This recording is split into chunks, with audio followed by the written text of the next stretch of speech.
My father always says to me, "Oh, Roberta, if you spent as much time on your soul as you did on your body, you would be such an honorable woman." People are always telling me it's the inside that counts. And then there's those guys in high school.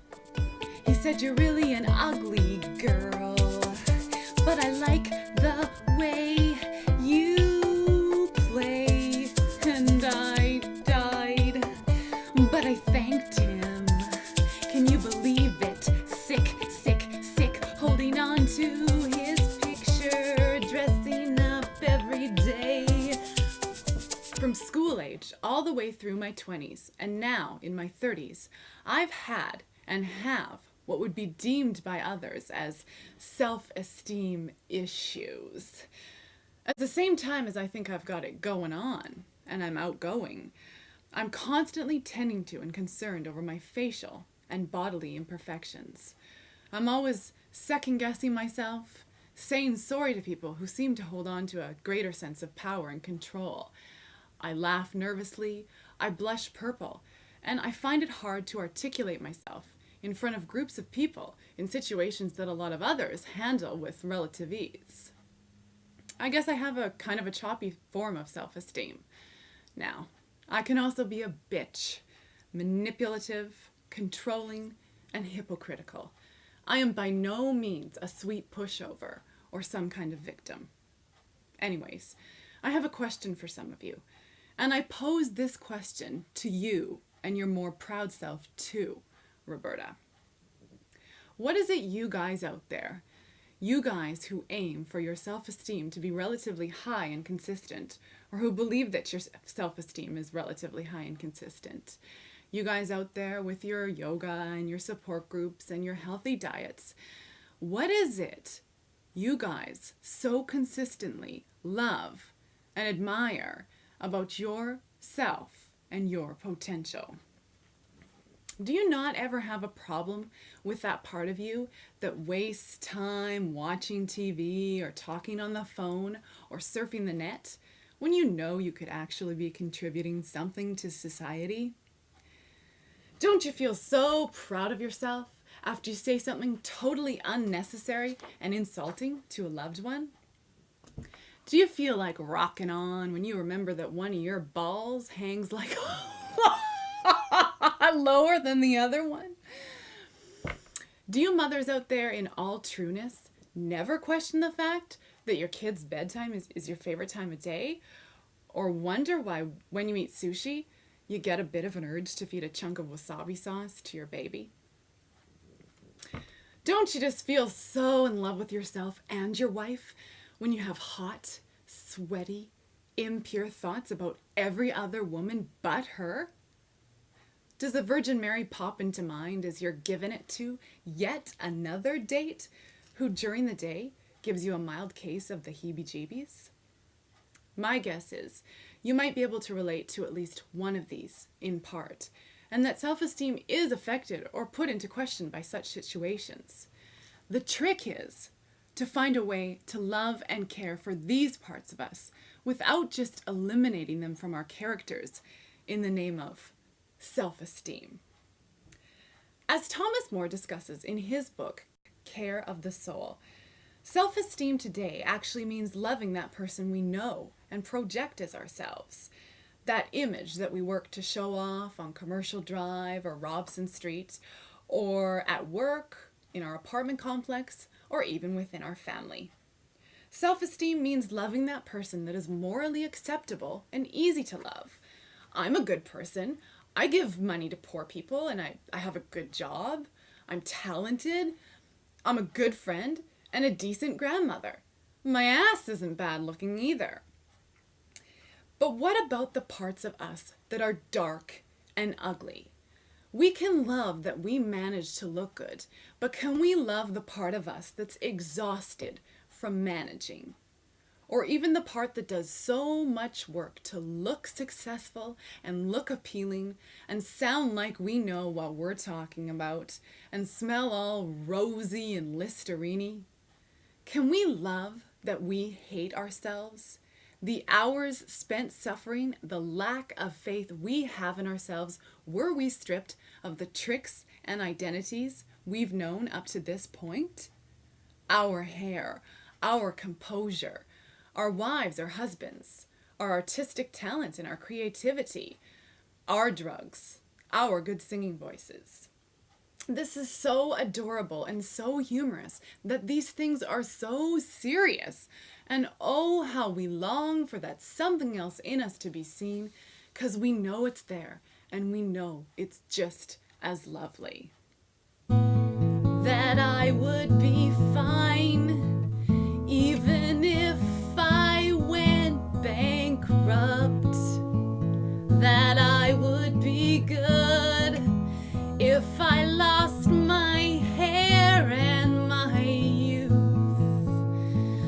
That I would be great if I was no longer queen. That I would be grand even if I kept on singing.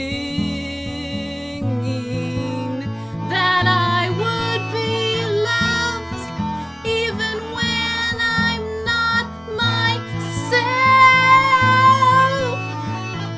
That I would be good even when I am overwhelmed.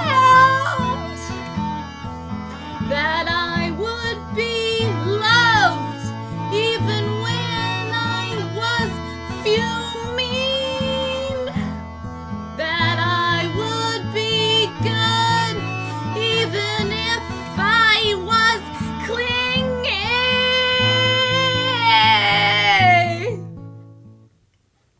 See, normally my voice just flows like a river, but I guess it's my low self-esteem kicking in again.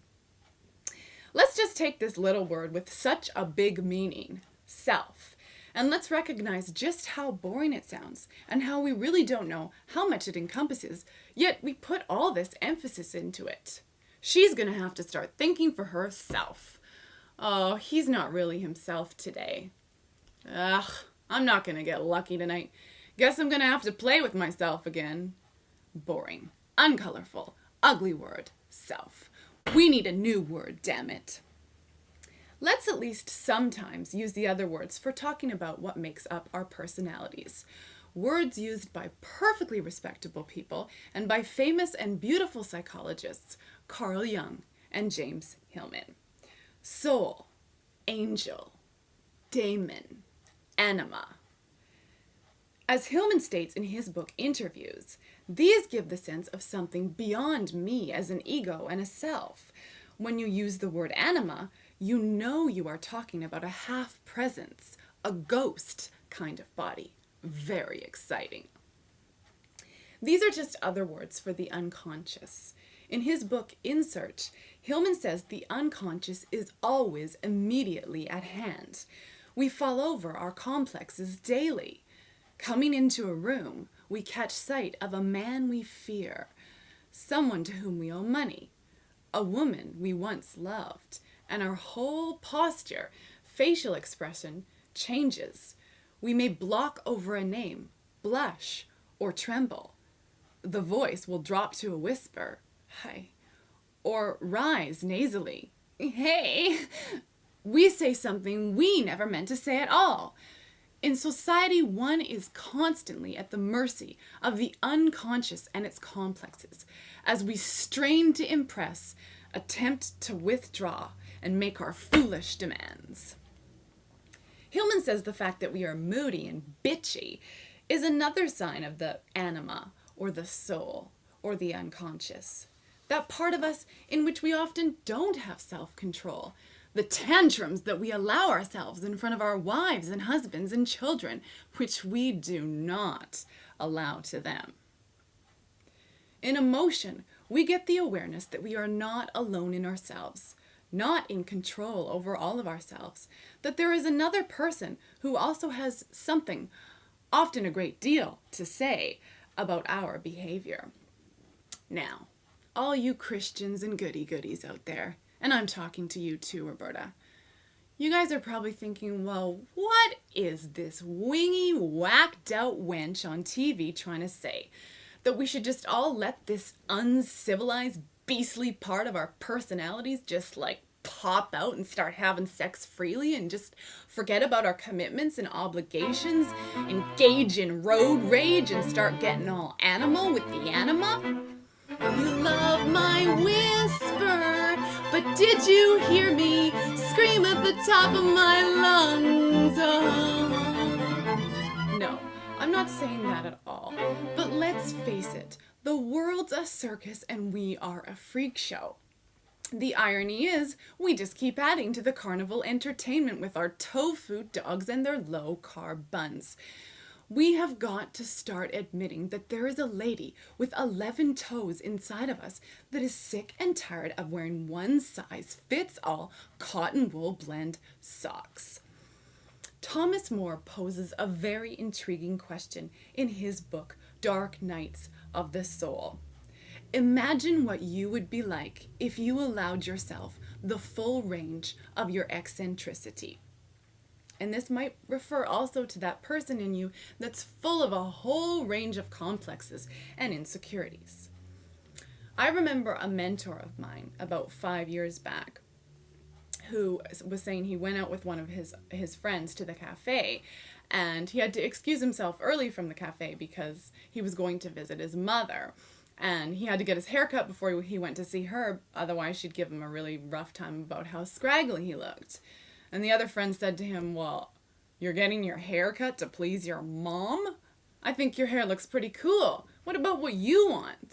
And my mentor friend said, well, you take away my mother complex and what am I? There is certainly little to no doubt in my mind that there is an existence surrounding this body, a soul or a daemon, at times a little demon, that wrestles with my more orderly and easy to like self.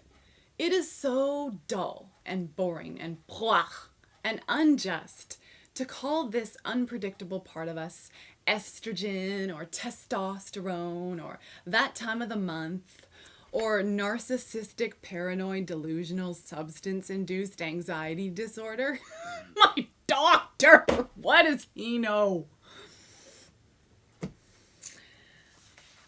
Okay, we have to start looking at our imbalances and our instabilities and whatever exactly those are as much deeper qualities, maybe as necessary downfalls to being less flaky people, or as nudges and pushes in the directions of our callings. And this James Hillman discusses in a must-read book, The Soul's Code. If you are the least bit weird or screwy, or your kids are the least bit weird or screwy, you have got to read this book. Although it's frustrating, it's gorgeous. Our destinies demand so much out of us, but they are the only thing that truly makes life worth living. These troubles and disturbances of ours may present themselves as rather demented right now in addictions, obsessions, and sluggishness, but they are there to help us recognize the stuff that we are made of and to somehow show it off, even if it takes way too many years. Our souls must really get a kick over the drug and drunken love triangle crazy ways our souls attempt to enter the darkness and the truth. Because really, society is in denial. And they're a bunch of goody-goodies. In some times when we do this, we avoid our true callings, as scary as they are. Or how about how we try to avoid the inevitable downness of life with our pill popping and our reputation saving? Don't get me or the soul wrong. We like it when you screw up. And maybe every so often, a little alcohol and a whole lot of craziness serve your soul better than a hot bath and Enya tunes. Who can say where the road goes, where the day flows? Only wine. But don't drink and drive. Now, here is your soul singing about the tough time it has affecting you. And this is not just some guy trying to get into your pants and elsewhere. Hey, you're just too funky for me. Yo. I gotta get inside, I gotta get inside, I gotta get inside of you. Yo. Won't let you go, Yo. won't let you. Yo. Oh no. Yo. I watch you drinking and I take my time. Yo. I watch you drinking all that cheap red wine. Yo. I've got to see you naked, Yo. baby. I'd like to think that sometime, maybe Yo. tonight, my goal's in sight. Yo. Baby, baby, baby, why do you do this to me? Yo. I've got to know, won't let you go. Yo. Yo. You're such a, yeah. Yo. Yo.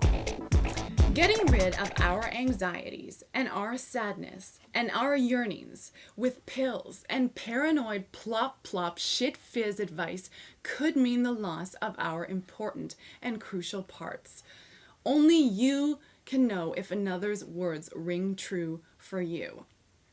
If I went ahead and gained self-esteem at the advice of my therapist, I could not write, produce, and star on a television show called Loser's Advocate.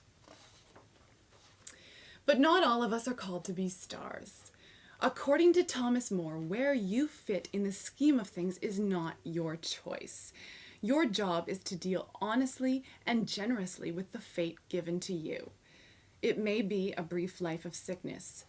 You may or may not be overflowing with obvious talents. You poor bastards! And I'm speaking to you too, Roberta. The soul longs for ordinary connection and engagement. It wants friendship and family and community, and longs for the simple pleasures. But there is no such thing as being mediocre. Unfortunately, in our world, people who have big wig careers and positions are like gods. However, in most cases, as James Hillman reminds us, our angels do not shout. I am so amazed by so many of you people. After sleeping in until 2:30 p.m. and then spending about 2.5 hours on my makeup and hair, I walk outside and I realize that the whole world is going around, and that you guys with your children and your meetings and your gardening and your bread making are making the world a much more beautiful place. Character is not what you do, it's how you do it. You may be the best bloody butcher around. No one talks the beefy talk and walks the grisly sausage walk like you do. Or maybe you spill coffee over all your patrons at the restaurant, but good God, you are the real deal. You and your big nose, and something keeps them coming back. Oh, and by the way, I love big noses. Don't get the nose job. Unless you already did, then that's okay. Oh, and something else.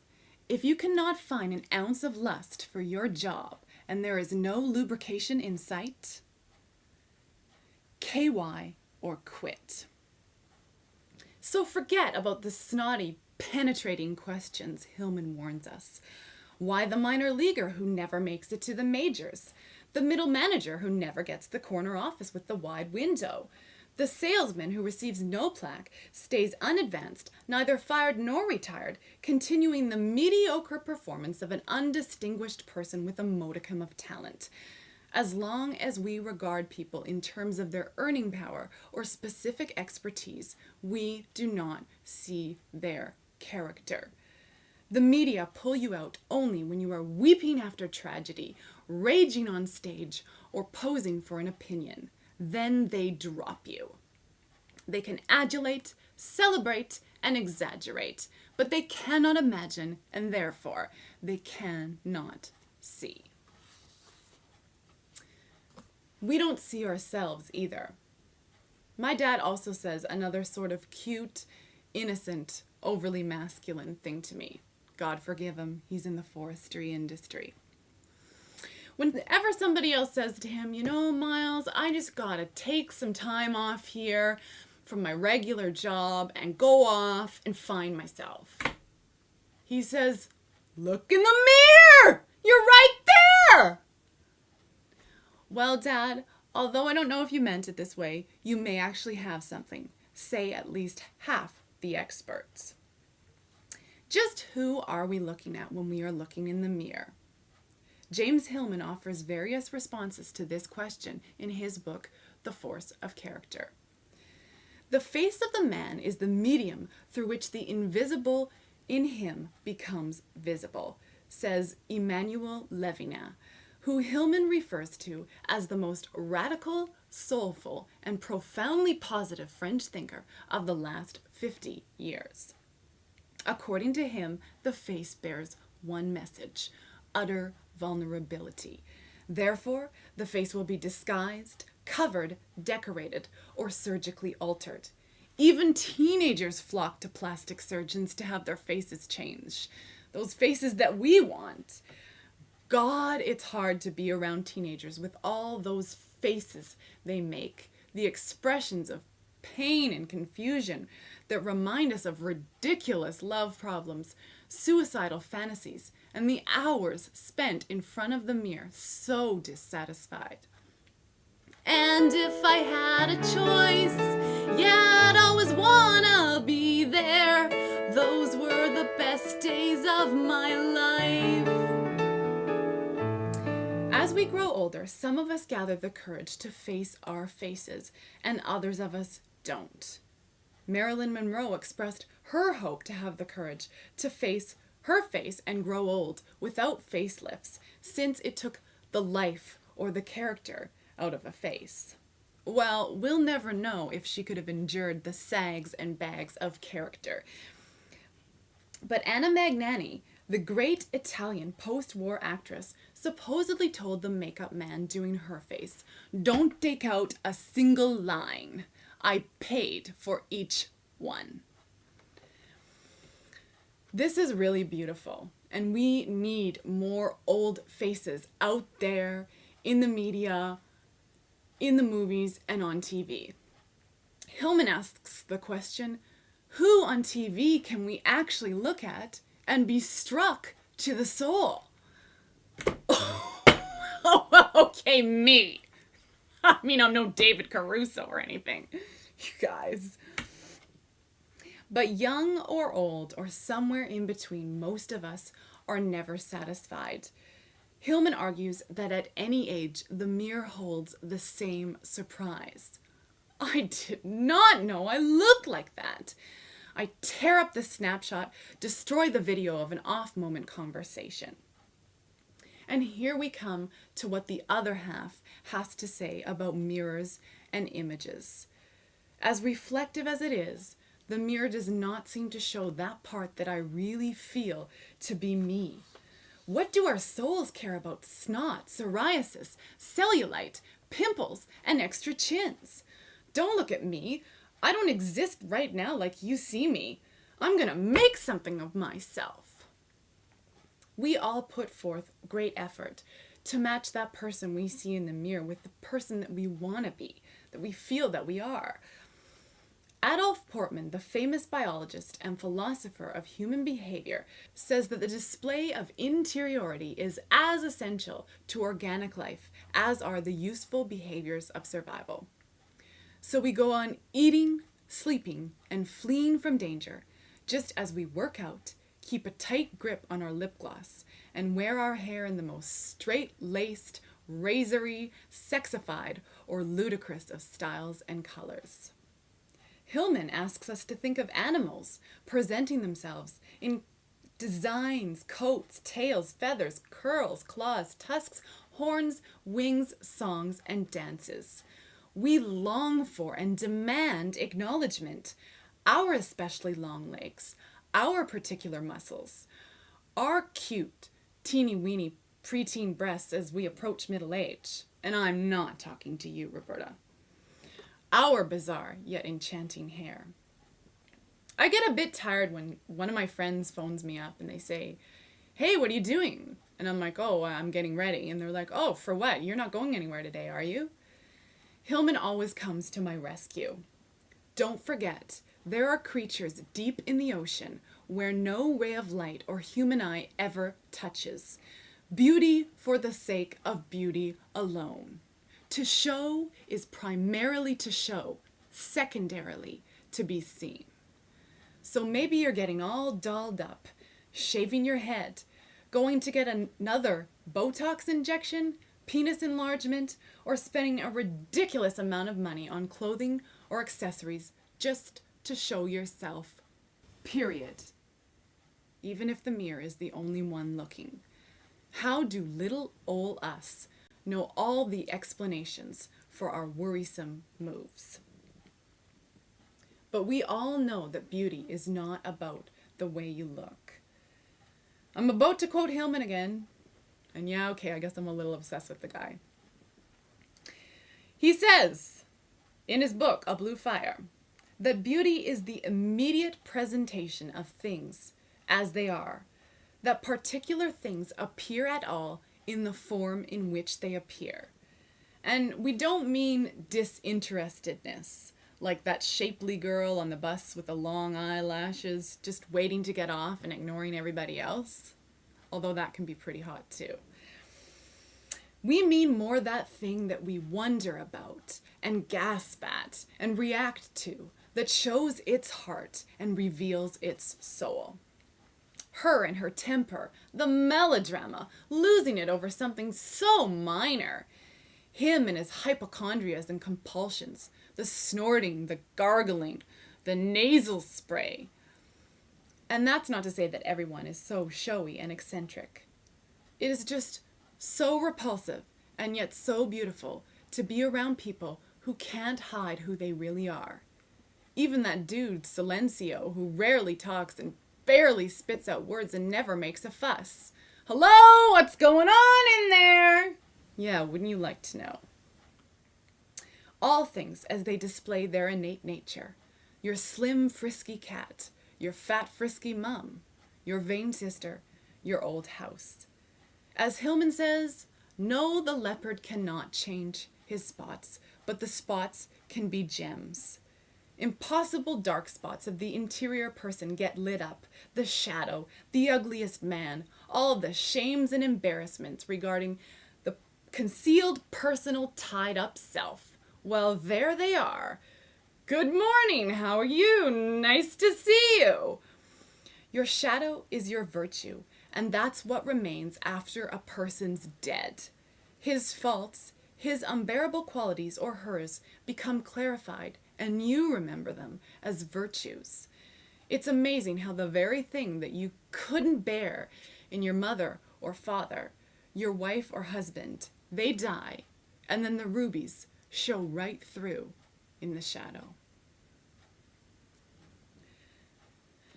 Finally, when you are feeling alienated, down, depressed, rejected, and like you have little to no self-esteem, just forget about yourself and put on some lipstick. I'm just kidding about that part.